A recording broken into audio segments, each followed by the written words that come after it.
So just start from over here. So what we have a normal vacuum pump to just get a vacuum inside the actual device.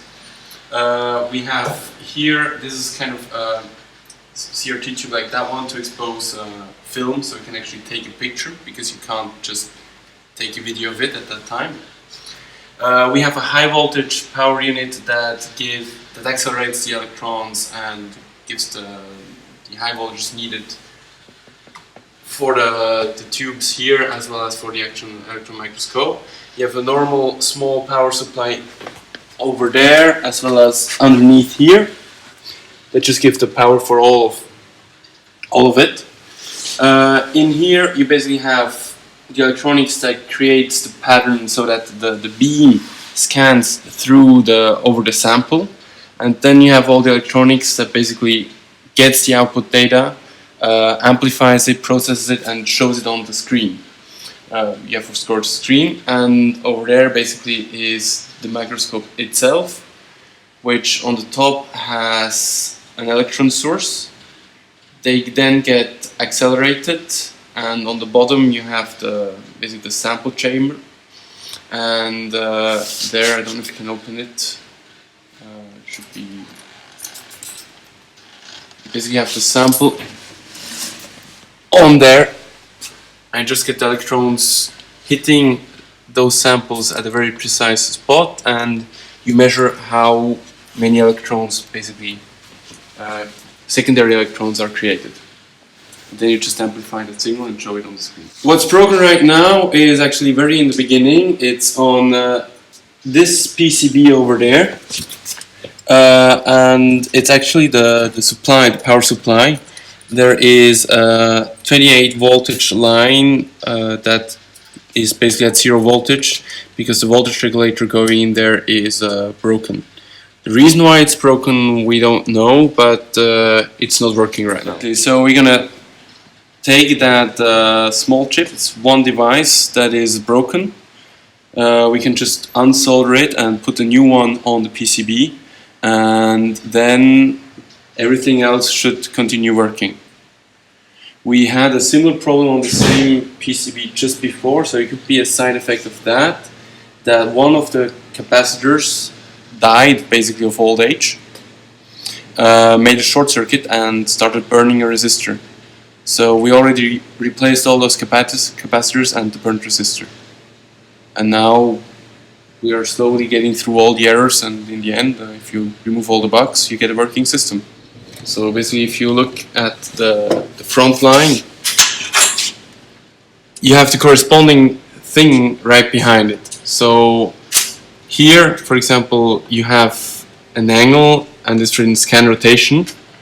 So what the device behind does, it takes the normal input in X and Y coordinates, that basically does a grid like this on the sample, and it rotates it so that it can take a grid in a different direction. So this PCB does that. And for all the other PCBs you can basically follow a similar principle, that you can follow the cable. So for example, the cable from that one goes into here, so you directly know that this one has to do something with the beam, the scanning as well. And if you look on top, it's actually the beam modulation, and it corrects for the tilt if you change the attitude of the sample. They are not all independent, as I said. This one cannot do anything without getting a signal from that one. So they are actually all dependent on each other, but there's separate modules, and you can basically check after each module what the signal is. So again, the problem we right now have is the power module. So let's start from the plug. We have 230 volts coming in, that we know, that you can measure actually. That goes to a power on-off switch, that we know. From there it goes into the device onto a transformer and onto a DC filter system.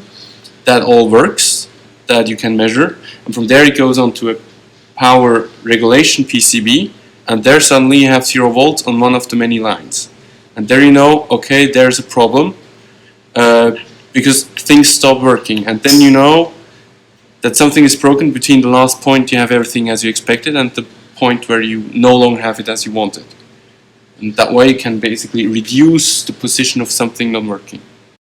You can see that everything is on a sort of table with the springs, and the idea is that you could theoretically look at atoms with that device. So vibrations are going to be a problem. No, you can't actually, because we don't have the resolution for this one, but in theory it would be possible with the concept. Now what you have on top here is basically, here you start accelerating the electrons, and then you have several coils around the electron beam that can change the direction where the beam goes. And the beam goes onto those samples, and what you can do with the knobs from the outside is you can basically change where those samples are going to be. So you can turn without actually having to open the chamber, because in that chamber you have a very high vacuum, because the electrons, otherwise they wouldn't travel unhindered, so you can't have any air in there.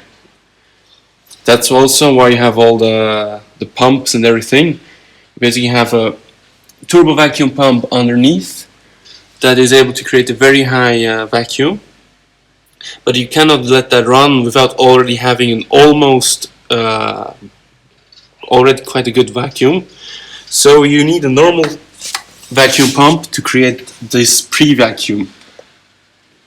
So first you put your samples inside, close the box, get most of the air out, turn on the turbo vacuum pump, get the rest of the air out, and then you turn on the electron beam and start making your pictures.